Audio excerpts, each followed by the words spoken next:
Ladies and gentlemen, welcome back to Contractor Evolution. This is Benji, and I'm joined by Igor here in the studio. Building wealth for the long term is no doubt a big part of why you started your company in the first place. Now, there are other more meaningful whys, of course. There's freedom, flexibility, legacy, personal growth, creating opportunities for others. But we'd be lying to ourselves if getting rich one day wasn't also on that list. One part of the wealth building story for contractors that doesn't really get a whole lot of airtime in our modern thoughtosphere is risk mitigation. The affluent person you want to become doesn't get to where they are simply by making successful bets all the time. The part you don't see are the huge losses they avoid because shit happens. And so limiting downside is equally, if not more important than the pursuit of growth. Now, smart entrepreneurs know this really well, and they put systems, they put policies and tools in place to limit their downside and to protect themselves from the trajectory ruining events that life can truly be full of. So this is why today we have Danielle Slavin on the show with us. She is a senior portfolio manager at RBC Dominion Securities. She's a CFA, a chartered financial analyst, and she's been for the last 16 years. And she and her team of 6 help blue-collar business owners just like us preserve and prudently grow the wealth that they've extracted from their businesses. So today, we're going to talk about the somewhat morbid, but still very, very important ways to protect your wealth from things like death, from divorces, from serious illnesses, and a whole host of other threats to your long-term prosperity. So by the end of this episode, you're going to have a really good roadmap on a number of things that you should take action on if you haven't already. So let's dive in with Danielle. You're watching Contractor Evolution, where we unpack the systems, tactics, and skills you need to take your fast-growing contracting business to the next level. You're here to learn what it takes to scale up, work less, and increase profitability. You've come to the right place. Stay tuned to learn what separates the new breed of contractor from the old school, and welcome to your ultimate guide on the business of contracting. Danielle, thanks for being here. We really appreciate you coming on the show. Thanks for having me. Awesome. Danielle, I got a opening question here for you. So most entrepreneurs, we're having a lot of fun in what we're doing. We're focused on our business, on our families, on our adventures. Life is really quite busy. In your experience, why is there such little time that's put into these kind of topics for most business owners? Yeah, so I think it's pretty natural. I mean, I think even if you look at it outside of an entrepreneurial concept, but just think about it from any individual, we tend to put a bigger emphasis on growth, right? About building revenue, increasing profitability. We're just focused on the positives. And that's a good thing because on average, optimists make more money than pessimists. So I'm not saying you should spend all your time thinking about the risks. But certainly it is something that is pretty natural. We focus more on growth. If we use an example from an investment standpoint, I remember years ago reading an article in the CFA magazine, and it was referencing Benjamin Graham. If you don't know who Benjamin Graham is, he was famously known as Warren Buffett's teacher. But basically what this quote said is it said that many people suffer the misconception that the best way to make big money is to take big risk. And what Benjamin Graham actually showed is that avoiding big losses or some level of protection is a precondition to sustaining a high compound rate of growth. And so when we think about an investment context, too often we don't put enough emphasis on protecting on the downside, right? And an entrepreneur, it's the same thing when we look at a business. We're doing all these phenomenal things to grow the business, but are we being mindful of the few things that could completely derail the growth that we have enjoyed up to that point? So it's a natural phenomenon that we just don't think about these things in real time. And part of it is we're too busy, right? 100%, like you mentioned Benjamin Graham, Charlie Munger, who's his partner, this is one of my favorite quotes of his, and I've said it many times, is it's easier to avoid stupidity than it is to seek brilliance. And it's just like it's a funny way of making the same comment. Like when we think about long-term success, there's sort of a tendency to think you need to hit a home run at every swing. And it's like, you just want to avoid the painful strikeouts in big spots. I think that's a nice framing of the whole thing. Yeah. And in that analogy, right, you'd be more focused on like base hits, right? Instead of home runs. And also just be mindful of the things that could derail it. Because it's one thing to have good growth when times are good. But what we can often, again, another quote from the same group is like, nobody knows who's got shorts on until the tide goes out, right? And that's a very real phenomenon in most businesses, right? Totally. It's like, how much emphasis are you putting on growth and missing on some of these other things that could derail it. The other thing I would say is another reason why we maybe avoid it is I think we often think it could be, we're sort of dreading the process of thinking about these things and going through the exercise. And in my experience, I think that's actually unfounded. I think most people who actually take the time to think about the losses or where they have risks in their business, and then they put planning in place to actually mitigate those losses, there's a great deal of relief that comes with it. But often we dread the processing. It's going to be very time consuming. I don't know if I'm going to like this. And so that can also be another obstacle.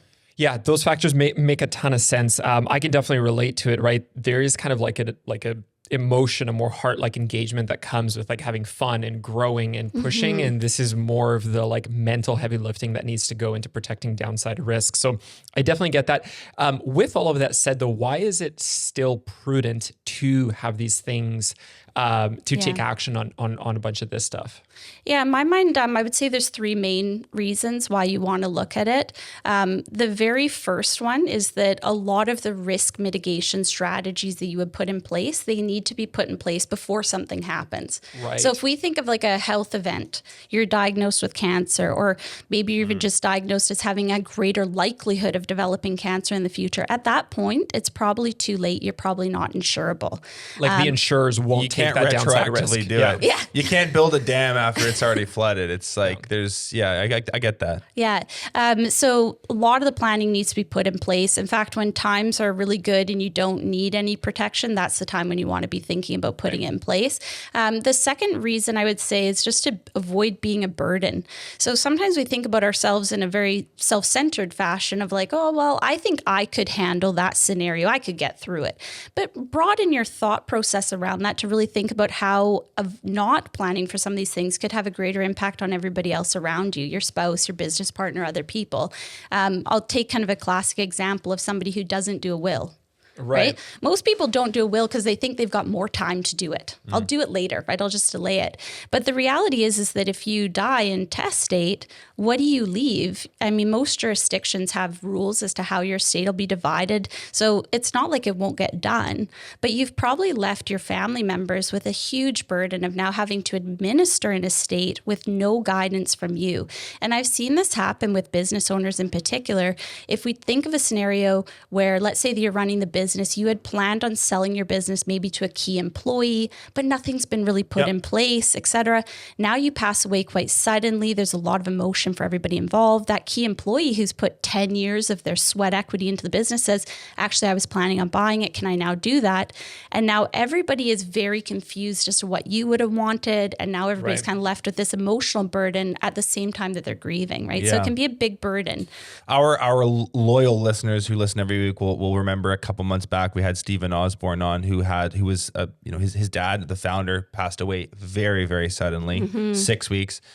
Everything was in agreement. They talked about it for a decade. You're going to take over. You're going to be CEO. Here's how the equity will exchange hands. Nothing written down, and it was not an unmitigated disaster because he got himself out of it. But he'll tell you himself, I could have avoided a lot of headaches with just anything captured, and they didn't have it. So. Yeah. And part of that is that the people that are surviving you and now left to make these decisions, they feel a ton of responsibility to do right by you with not a lot of guidance. So they're also confused.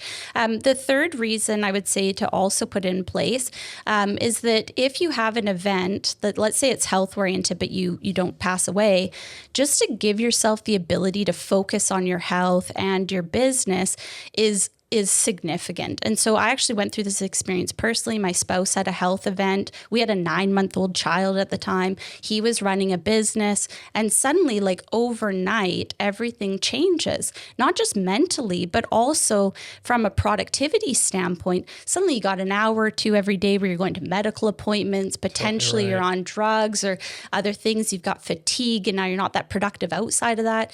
And it's a lot. And he fortunately had really good disability insurance in place. But the most fascinating part of that whole experience for me personally going through it was that he actually didn't need the insurance. So financially, he would have been okay without it. We would have maybe had to make some changes, but he would have been fine. And that's one of the things I would say is that most people don't actually need insurance, but what I would offer is there's some compelling reasons why you may really want insurance to help you manage through a situation like ours. Yeah. Yeah. This, that point that you said, like, you don't really realize though, until you are in that kind of situation, how disruptive it is to your life and your productivity. Like, I work quite a bit, obviously, and I'm very focused on all hours of my day. And I did have, thankfully, knock on wood, like the extent of my medical situations have been stuff that I've done to myself in adventure sports and stuff. But It's adding up though, dude. it has been adding up. They still count. Yeah. Yeah, exactly. And so the last one was like, I had an orthopedic surgery after a broken bone and stuff. And I just couldn't believe how much it disrupted not just my life, but my work and everything. You don't really think about these things until it happens. And you're like, man, this really throws a wrench in all kinds of plans. Yeah, absolutely. So, yeah, that is pretty eye-opening. So tell us, like, in your experience in working with a lot of entrepreneurs, what are like the top 4, top 5 major kind of things that can go wrong that people might not have on their mind, but probably should have some awareness on, where these are things that could create major disruptions in your pursuit of whatever your long-term goals are? Yeah, so we've alluded to 2 of them already. So I would start by saying death, but I would broaden that to not just say death of the entrepreneur, but death of their spouse, death of another shareholder, death of a key employee. If you think about it again from a business lens, if you are the owner running a contracting company, but maybe you heavily rely on one key employee to run your sites or to do your estimating, what would be the broader impact if they were to vanish overnight, and what would that do to your business? Also, disability or critical illness. So again, and use the same key people, owner, spouse, business owner, key employee as well. And then if we look at 3 other scenarios that I can think of that can be massively disruptive to a business, the first one I would put in the lens of like mismanaging your capital structure. So when you start out in business, usually it's 100% risk all of the time. You have to take risks. That's why you're building it. And so there's a lot of that. But as you start to accumulate assets, how you manage those assets in a more strategic capacity becomes more relevant, because you actually now have something to lose. And so if we look at it from a capital structure standpoint, if you could picture like a pyramid where your bottom layer of your pyramid is your core capital, that's your foundation. That's what you need to run your personal life and your business and cash flow everything in your life. Your mid-tier capital is like your tactical capital. That's the capital that you use maybe as part of a development project you're doing. And when that project wraps up, you're going to recycle it back into your overall capital.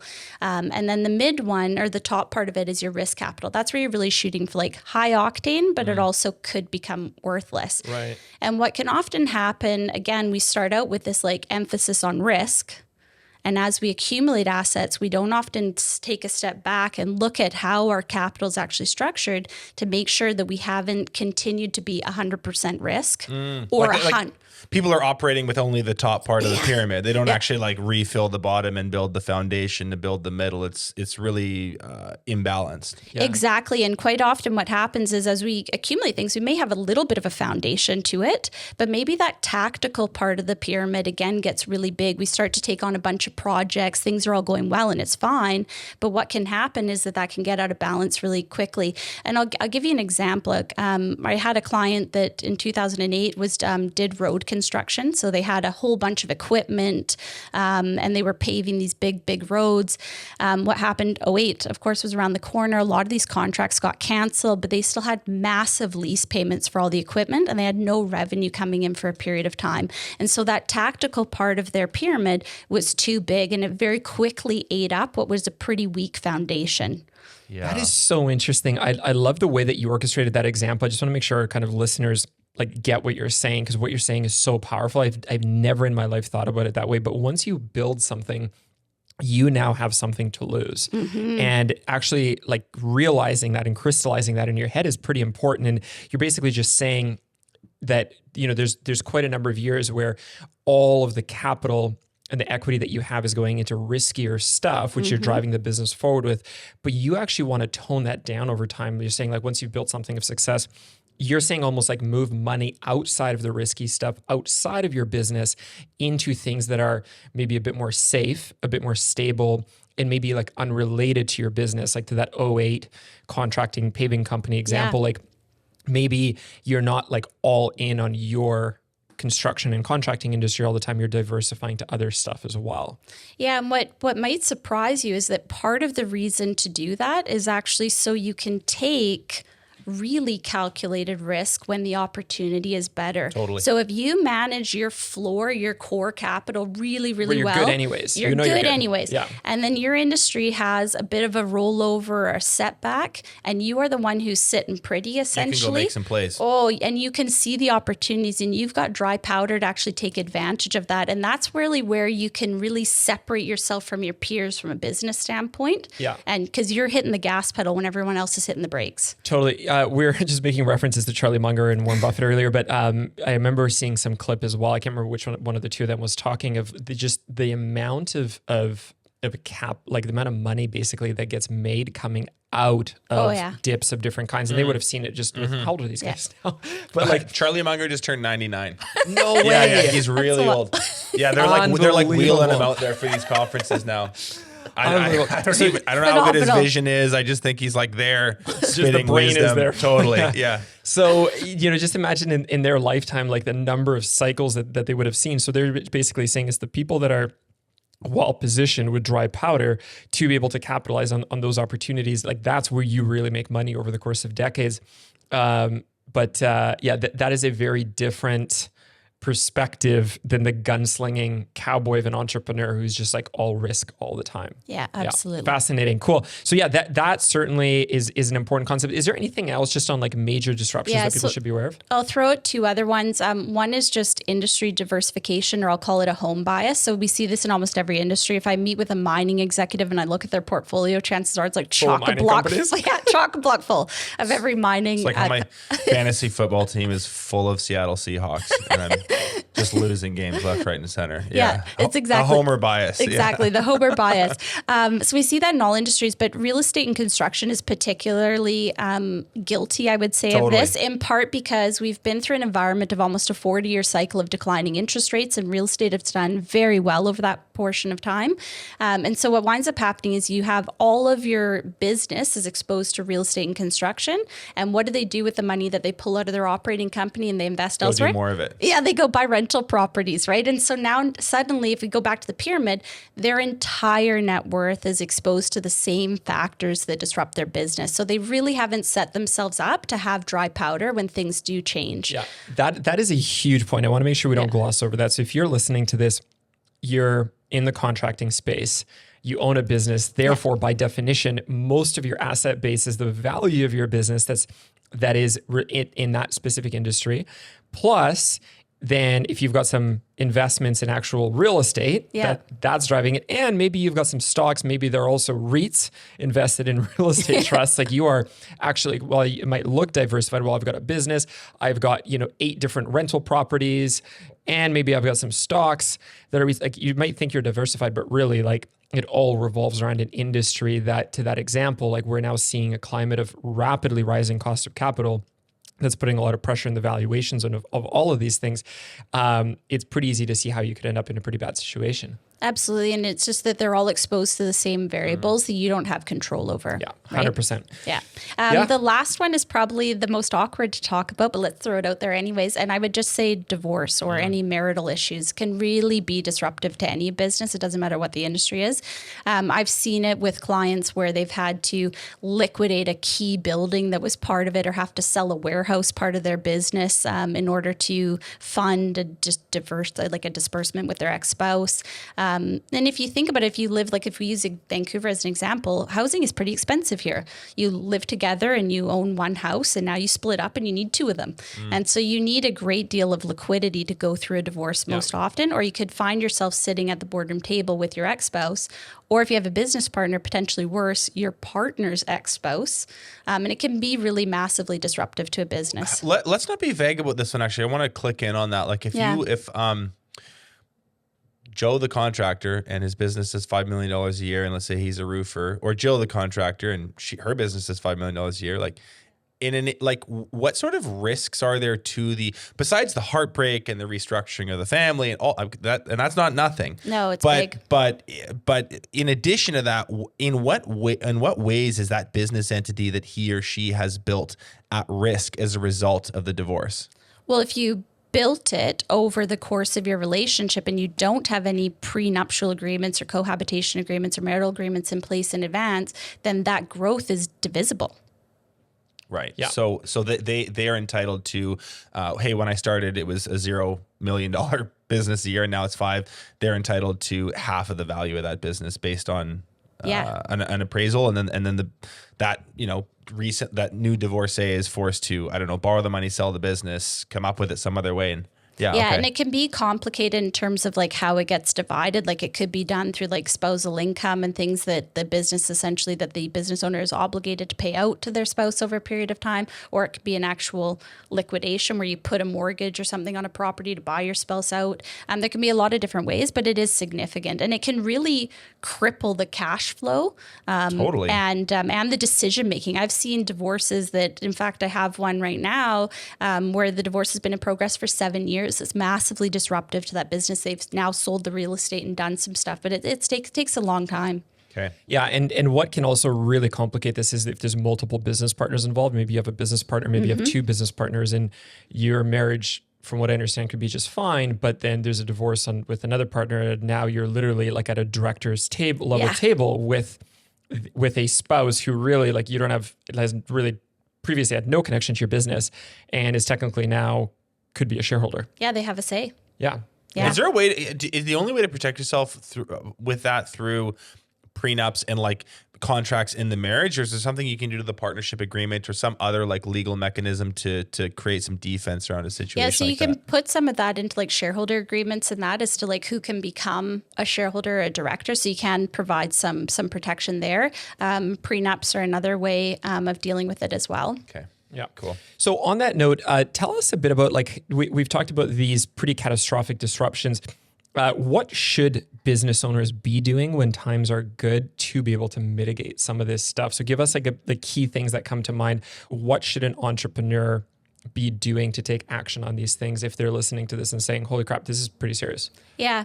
So I mean, the best part about when times are good is that usually you've got expanding revenue, you've got better profitability, and essentially there's fat in the business that you can usually use to start to shore up some of these other pieces. And quite often in that environment, we actually don't even notice the little bits that we might pull aside, right? Because things are going pretty well. And so it's a great way at that time to kind of set up some stability and take advantage of the planning that you could be doing when you're not going to notice it in a great deal. So a couple of examples I would give is, putting proper insurance planning in place. You look at premium payments, and people sometimes have sticker shock over what proper insurance coverage would look like for them. Do it when times are good and you're not going to really notice the cost of that, right? It's better to do it then than it is when you've got some sort of triggering event or your revenue's declining. Yeah. So better to do it when things are going well. The other one would be, again, pulling money out of the operating company into a holding company and diversifying your industry and your exposure. Right. So again, creating a bit of that dry powder so that if things do turn around, you've got something to protect you. I want to just mention something on that sort of opco to holdco thing, because we've brought this up on other episodes, but one fallacy that I think entrepreneurs get into in this space in particular, blue collar businesses, they're doing construction, they're doing general contracting, painting, whatever, is unfortunately these businesses are not actually inherently as valuable as the entrepreneur thinks they are. So I'm going to leave it in because this business is growing and it's going to be worth a ton one day. We had this guy, John Warrillow, on who wrote this book, Built to Sell. And I asked him this, I was like, is it smart to do this? He's like, if you have this type of business where it's absolutely appealing to a private equity business, and there's certain criteria that they look for, there is a case to be made for perhaps continually reinvesting all the time. But in most instances, a smart person just basically uses that as a money-making machine, and they're super disciplined over the course of a 10-year span to pull the money out, because best case scenario for a home builder who's got a great brand, a great team, great systems, et cetera, best case scenario, they're getting a 3 times multiple. Yeah. And that's like the absolute upper threshold. And in many cases, it's much less. So his whole attitude was just like, watch the tendency to be like, I'm sitting on a rocket ship here. This thing's going to be worth a pile. I'm better investing it here than anywhere else. He's like, that's actually not the case. Yeah. Strip it out, put it somewhere else. That will do well. If you can get some money for your business at the end of the journey, great, but don't hold your breath. Yeah, exactly. Like keep enough money in your operating business to provide yourself with like that security of what you need in the short term. I actually had a friend of mine who completed the leverage buyout of a construction related business just this last week. And I was talking to him with like the debt payments that he has. I said, well, how much of that is like your net profit on a monthly basis? He said it's about 40%. And I said, okay, so if we have a decline in the industry in the next year or 2 years, what do you need to tuck aside to make sure that you can still meet your loan payments? In 5 years, when that loan is paid off and he owns 100% of that company, it's going to be a cash cow that he's going to be pulling money out and tossing. But I'm like, just don't derail it at this critical junction. You've worked too hard now to get here. You got to make those loan payments. Yeah. So shoring up cash, I would also throw principal residence into that mix as well. To me, having a clear title house is worth a lot for a couple of different reasons. It gives you a ton of flexibility that you don't have to draw as much out of the company. You can actually be lean and mean if you need to, right? You don't have your ongoing personal obligations. The other thing is that when times are really good, pulling a little bit extra out to make a lump sum on your mortgage and to get yourself into a debt-free capacity on your principal residence can actually give you, again, a lot of flexibility. And keep in mind, in the future, if you ever need access to other liquidity or another asset, if you have a clear title house, you can leverage that when you need to. But if it's already leveraged to the nth degree, well, then what's going to happen is when you really need a loan because something happens or because you want to take advantage of something, it's always going to like count against you essentially. It's so interesting. Yeah. It's good that we're bringing this up because there's like, you often hear the counter argument. Yeah, totally. Which is like, if you've got a 4% loan, it might be higher than that now, but in general, let's just call it a 4% mortgage. The other argument is just like, can I just never pay this off? Can you just give me as much money as possible? Like, so I'm sure you hear both, like what's your point of view on the one versus the other? Yeah, so Finance 101 would say, okay, my potential return in a portfolio is 8 and my mortgage is at 3. Why would I ever pay off the mortgage? My view is that the beauty of doing it when times are good is that it's not going to derail your diversification. It's not going to derail your business. So take it out when times are really good and you're not going to notice it. And when you fast forward 5 or 10 years and you look at yourself and you go, wow, I'm 30 something and I'm completely debt free on my residence. You have so much financial flexibility, so much more than other people. And the truth is that potential returns on markets are just that, they're potential. And we can go through anemic periods like we're going through right now. And you can also, in Canada, where we have 5-year mortgage rates, you come up for renewal and it's no longer 3. Now it's 7. I was just going to say that. And so right now in particular, this is very good advice. There's a whole bunch of people coming. This is actually a very serious and acute issue here in Canada right now. It's not funny at all. Like in the next 2 to 3 years, there's a whole bunch of people who are on fixed rate mortgages coming up for renewal who are going to go from 2 to 7. Yeah. And that, we'll see how that all shakes out. Rates could come down, maybe they survive. But there's a scenario where people are handing in their keys to the bank and it's like, try again next time. So in an instance like that, there actually is absolutely a case to be made to get down that principal so that when you come up for renewal, that 7% is only acting on a much smaller amount that you owe. So there's in this particular environment, I think that's especially sound advice. Well, like in 2022, so last year, I kind of jokingly said that I was the debt fairy in the office because interest rates were starting to climb. And I probably spent 3 months just calling clients that I knew had debt. And I was like, interest rates are coming up. Why don't we make a lump sum? Why don't we take a little bit out of your portfolio? It's not going to derail all the rest of the planning that we're doing, but we're going to make one lump sum payment that you're eligible to do this year. And we're just going to keep knocking that mortgage balance down.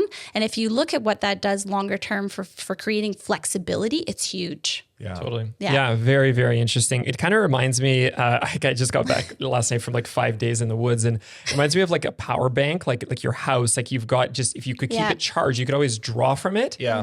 But it is interesting. To be honest, up to this conversation, I've always kept hearing that Finance 101 advice, which is like, why would you pay off a 4% loan? But that is a very interesting like alternate perspective that does make a lot of sense because you're saying like, you can, it's always there if you've got it free and clear, like you could always draw from it. I was always the guy that gets the letters in the mail from the mortgage company of the lump sum payments, just tear it up and throw it in the garbage. I'm just like, this like a 1.8% loan. Like, why would I ever? Well, and I think the psychological factor is big. Yeah. Like I hear what Danielle is saying, where Yeah. it's like if you're a business owner and you know, going back to what you were saying earlier, something happens in the market, you want to make a play, you want to go out and borrow some money and always buy a there. competitor. Like psychologically being debt free or nearly debt free or having a really, really, really small mortgage payment, which sadly in this part of the world almost no one has. If you just mentally, you're kind of like, you're so much more nimble and can kind of play fast and loose in a way that I think you need to if you're going to do that. Yeah. If you're like, hey, $8,000 a month is coming out, come hell or high water, and we got to make it happen or we're tits up. Like that's not the best headspace to go and do some big entrepreneurial stuff with. So it's just those are good points. Yeah.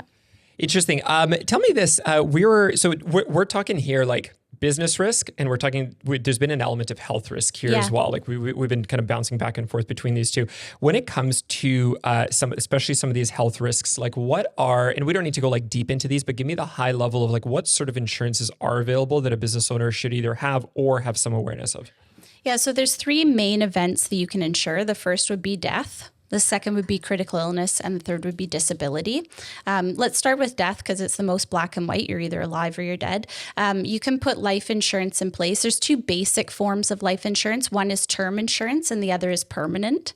And as they sound, so term insurance is often insurance you put in place because you need that coverage for a specific period of time, but maybe not beyond that. So a couple classic examples of that.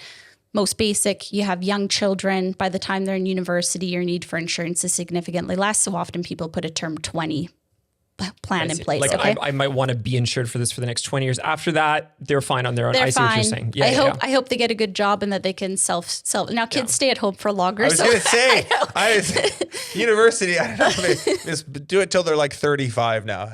Yeah, exactly. Till they keep coming back to beg mom and dad. And the other reason where you may use term insurance is, let's say that you're a business owner and you're maybe in your last 10 years of working, and then the plan is to actually sell your business and that, but you still have this final 10 years of really big capital that you're planning on generating essentially.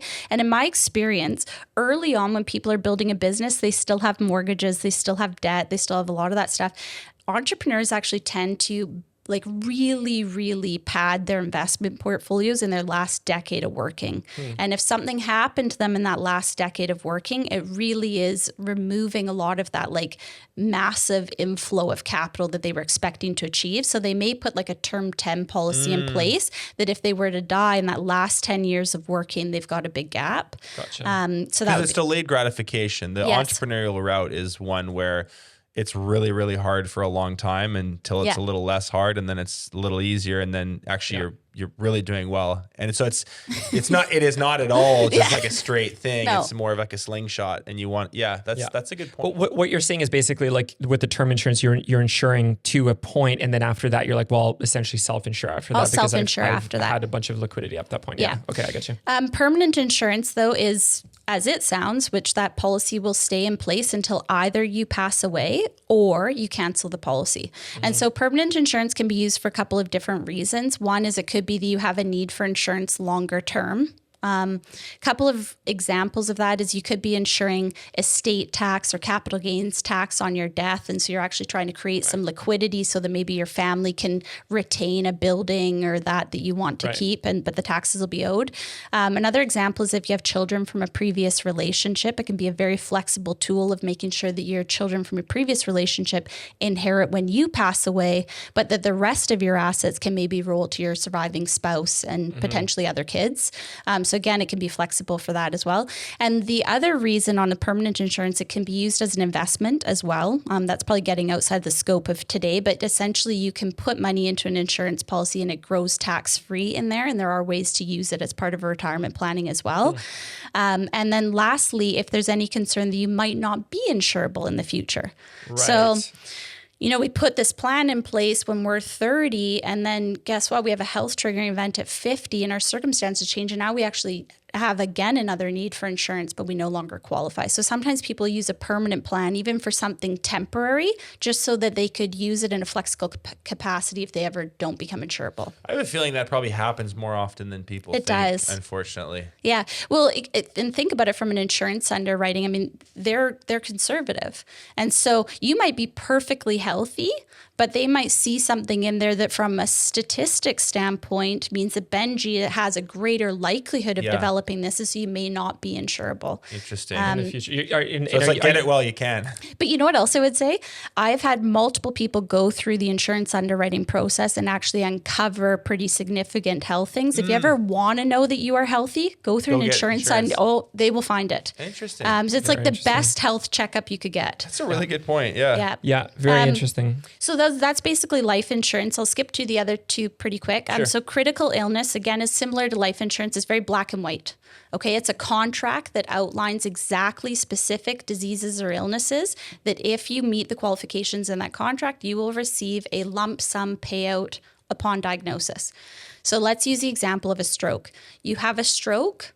Go into the critical illness contract. The stroke that you had meets the definition. They will write you a check. It's a lump sum. It goes into your business, and you could use it to hire somebody new to bridge that gap while you're recovering. You could use it for a multitude of different uses. So it's a lump sum payout. Does it depend on the outcome or the severity of your disability? I'm getting really morbid here, but like, does it kind of like depend on how affected you in your life is? Or is it, when you say it's black and white, it's like, no, you had a stroke. Yeah. But you know what? You've done really good recovery. You've had great nutrition, good specialists. 2 years later, you're actually doing pretty well. Yeah. Like, is it based on outcomes or is it based on diagnosis? That is the most fabulous question that you could ask, because with critical illness, it is black and white. It is like you had this type of stroke, and maybe that stroke impaired you physically, but you don't need your physical self to do the work.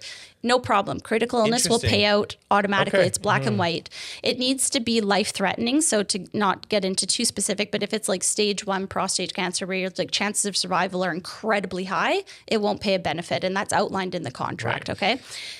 Disability insurance, though, to your question, is way more subjective. So disability is the ensuring your ability to earn an income. And therefore, whatever triggering event, let's stick with stroke because we're already using it, that stroke must have made an impact into preventing you from generating the same income that you were generating before. So now it actually has to apply to your ability to generate an income. And so disability is much more subjective compared to the other two. And for that reason, what it does is that if you qualify, it pays you a monthly benefit during the period that you are disabled. Usually they will run all the way to like age 65 or 70, as long as you continue to experience health impact from the event. The key thing I want, this is important, I think, for people that are listening to this, is that if you are putting a disability policy in place, the number one question I would ask the agent that you're working with is to say, in the event that I experience a health triggering event and I need to make a claim for disability, who will assist me in making that claim? Who will advocate for me? Who will help me navigate the system? I think that's so important. You really want to make sure that the person that you're working with, you have a relationship with, and they would actually help you administer it if that were to happen, because it is so much more nuanced. Yeah, very interesting. If I am a fairly successful entrepreneur listening to this and saying, this like disability insurance, critical illness, like I technically get what you're saying, but we do fairly well in this company. And so, his money could help me hire somebody and all that, but like we also have the profit to do that. So why would I insure for this? What would be your response to that, especially like more like less logically, but like emotionally, how does that actually end up with people, like for somebody who is, unfortunately in that situation? Yeah, so I mean, I've lived this in real time, like with my spouse, and I've gone through it. And I think what people often think about when they think about, well, if this happened, we tend to overestimate the concessions that we would be willing to make in that environment. So like, let's take, for example, you could present somebody's net worth and they say, well, no problem. If that happens, I'll sell the cabin and I'll pay off this stuff and I could make it work. Or we'll downsize our house, get rid of the mortgage. We don't need insurance. And then you actually say, okay, you've been diagnosed with cancer. You're now dealing with all the medical appointments, your own thoughts around mortality as well. is it really the time where you want to downsize your house and move your family or sell the cabin that's creating some oasis away from it all? Right. I really think it's important to think about it in a more idealistic way of not what you could do to bridge that gap, but what we would want in an ideal way.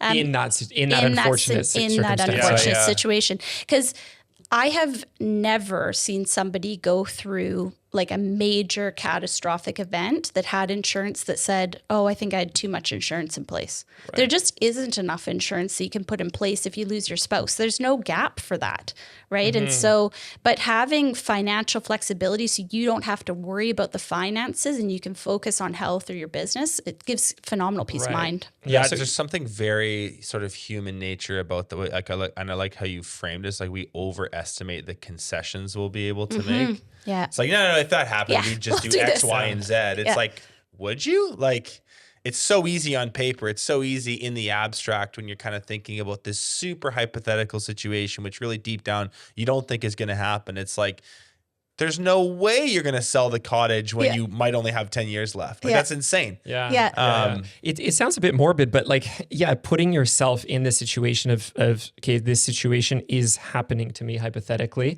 this really terrible, unfortunate situation. What would that feel like and what would that be like is different than saying from this current, very healthy, good perspective, rationally, yet we could make this work.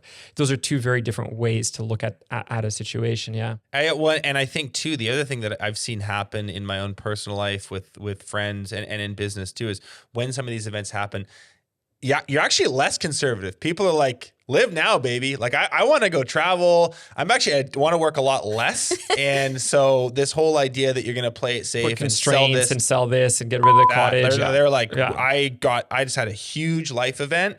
I want to spend all my time with my kids and my wife. Yeah. So it's actually, anyway, it's just people in reality, I think, go the opposite way than they think they will when they're kind of planning and scheming all this stuff out. And it quite often it completely shifts your priorities into what you want to do. Right.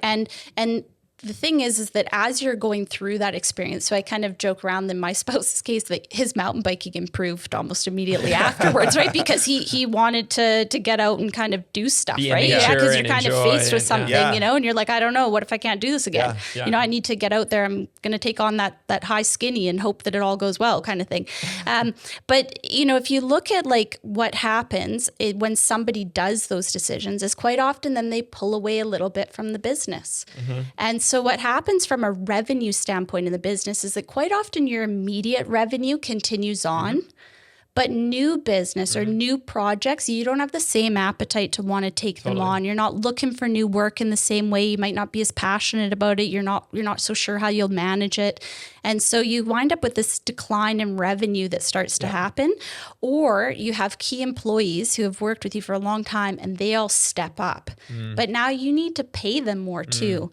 And so at the same time, and sometimes medical costs can be pretty significant too and not covered. Right, we haven't even talked about that one, Yeah, like you might want to travel somewhere because they've got this neat immunotherapy or whatever, and you're going to go do whatever you need to do.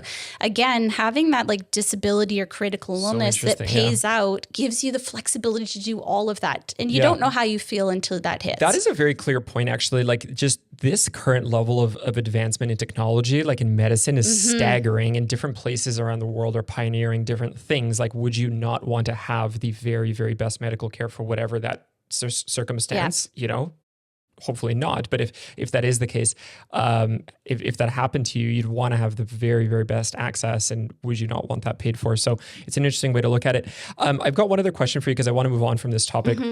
You've previously mentioned something to me around some sort of, I can't even remember the name, but basically like if you don't use it from a cost perspective, a part of it can actually come back. Is that a thing? And is that a thing both, do you know, in Canada and the US? Like, is that a part of these like insurance products where if it's a 20-year term and it's unused at that point, where you can actually get some of the premiums back? Yeah, so with both critical illness and disability insurance in Canada, they do offer return of premium riders. And what those are is essentially you pay more for the insurance, But if you don't ever make a claim on that insurance, you get a portion of your premiums back. So the way to look at that from like an outcome perspective is you pay more. So if you do develop a disability or critical illness, that insurance cost you more, but at the same time, you got this big benefit at a time when you needed it. So it worked the way it was supposed to. But if you don't ever develop a disability or critical illness, you can actually pull back some of those premiums that you paid, and you could view it as at the end of the term. At the end of the term. So some disability policies pay them out every 8 years. Critical illness is often every 15 years, and you can view it as like a form of forced savings. The way I would describe it is like you're insuring the possibility that you may experience a health event, but you're also insuring the probability that you might not.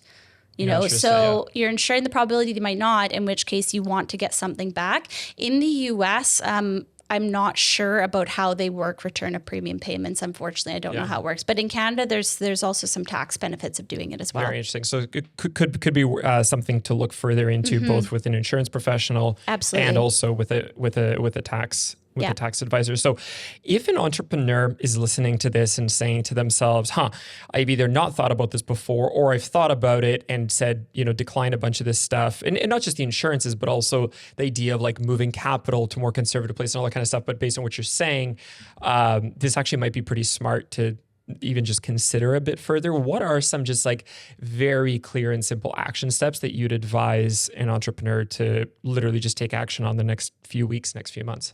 Yeah, I think the first one is to sit down and really identify the gaps. So we've talked about a lot of different things. If we look at like the 5 things we talked about that could go wrong in the business, I think to sit down and really identify those gaps.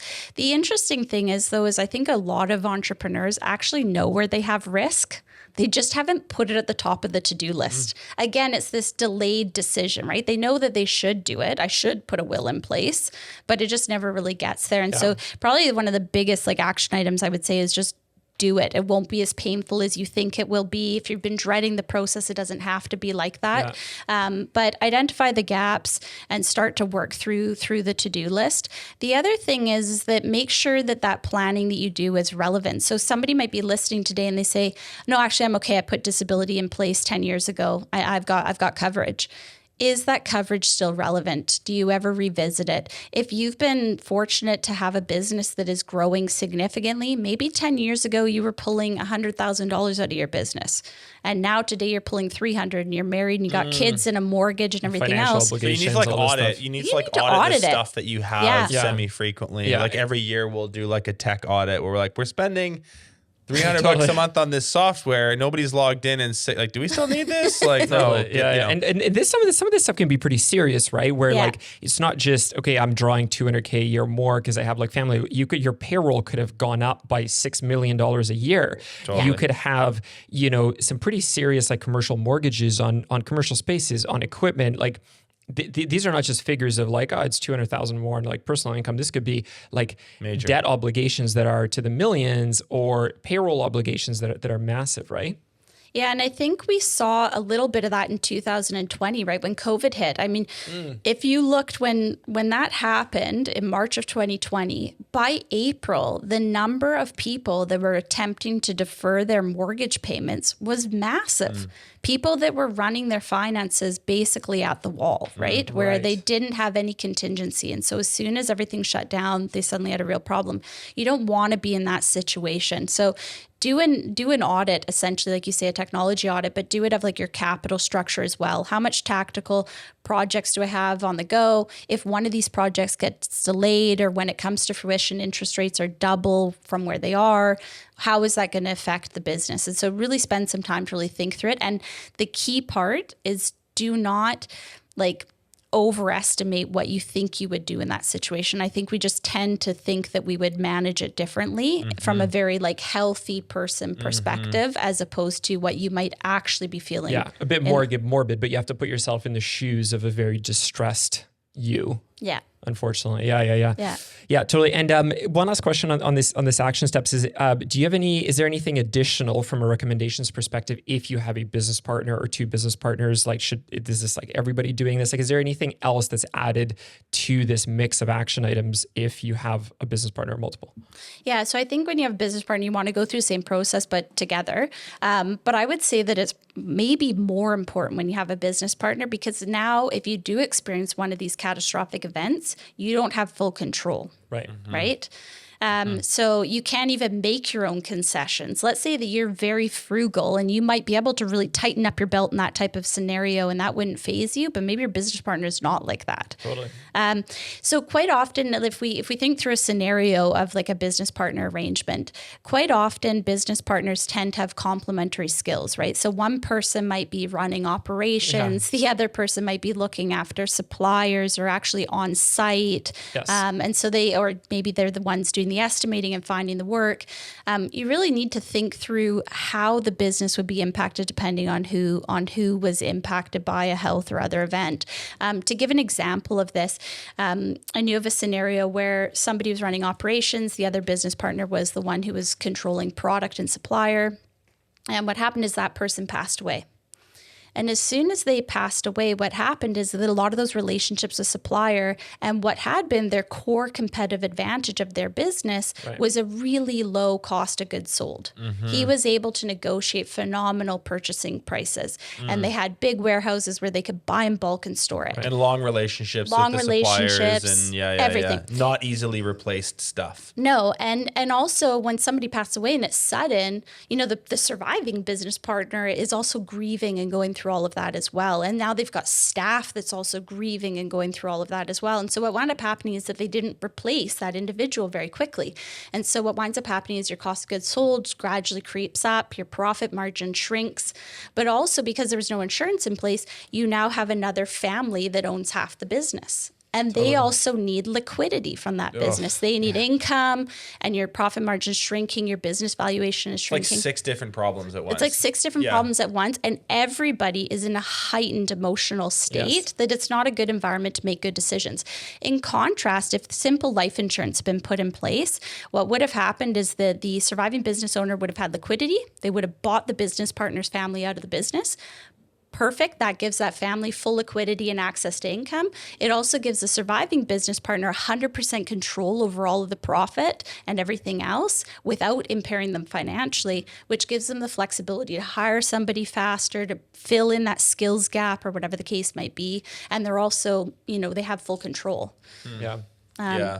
Those are some pretty major factors that, again, coming back to how we started this conversation, like when times are really good, you're pumped about your business, you're pumped about your growing family, the adventures you go on, your travel. Like this is like nowhere on your mind, basically. Unfortunately not. Yeah. Until it happens to you or somebody But it'll never happen to me, though. No.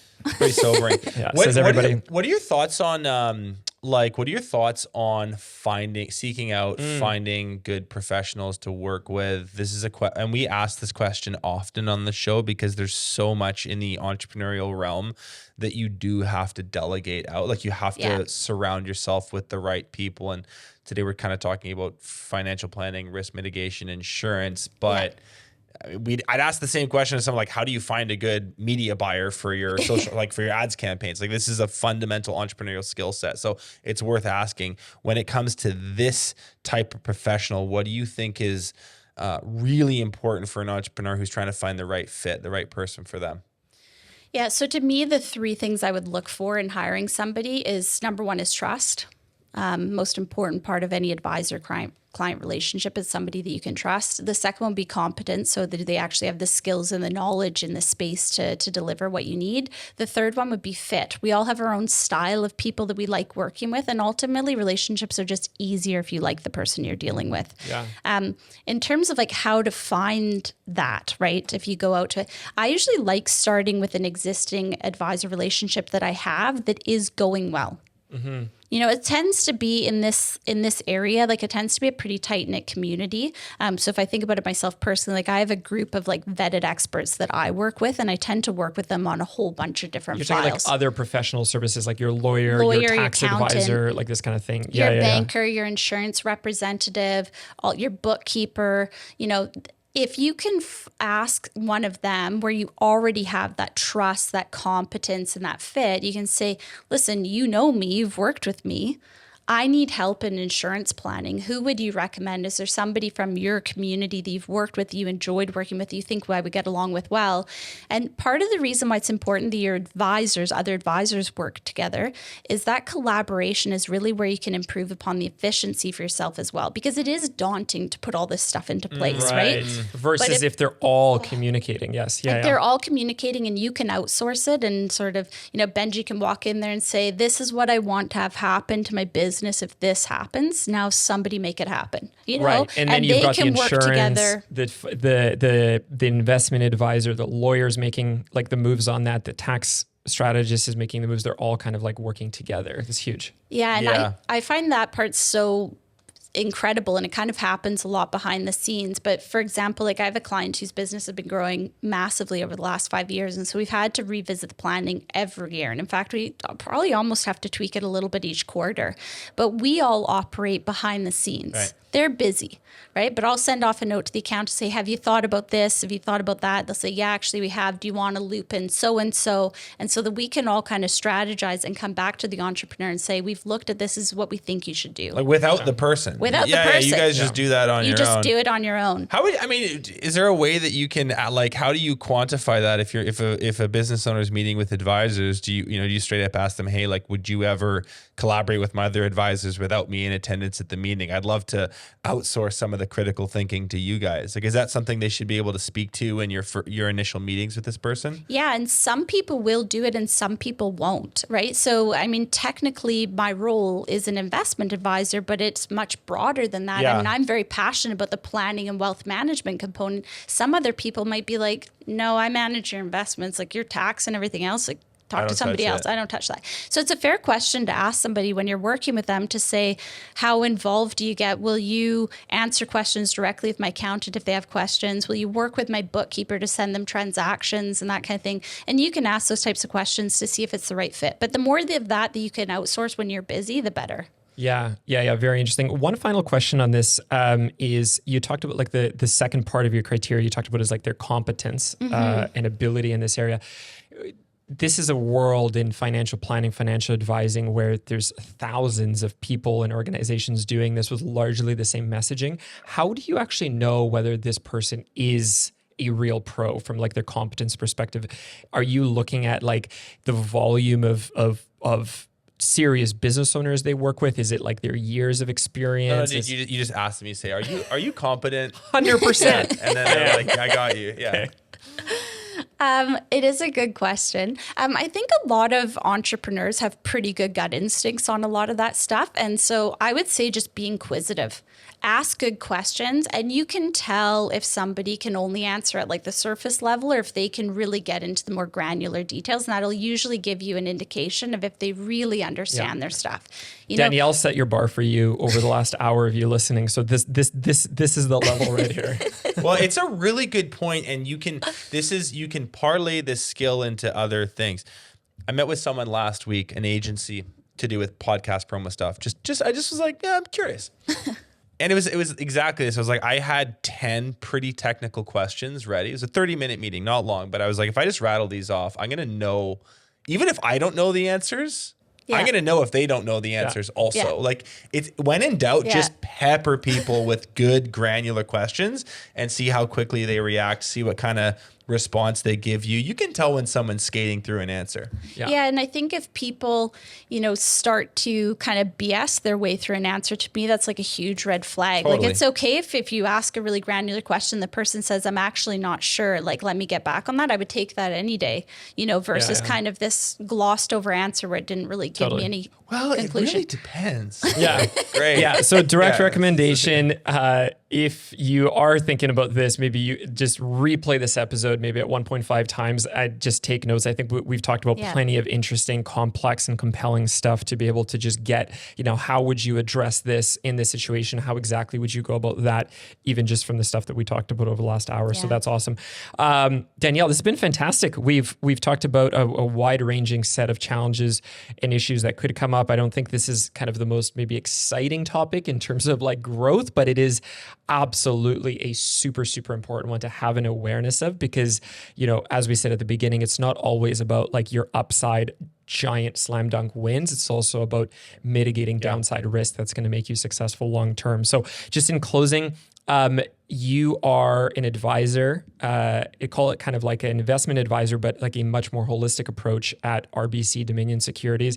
Just in closing, where can people find you and RBCDS? And just really quick, like what is your guys' broad scale core focus both across Canada and the US?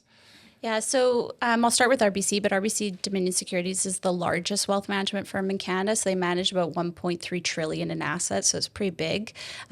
Surprisingly, they're actually the sixth largest full service U.S. advisory firm as well, with 358 billion in the U.S.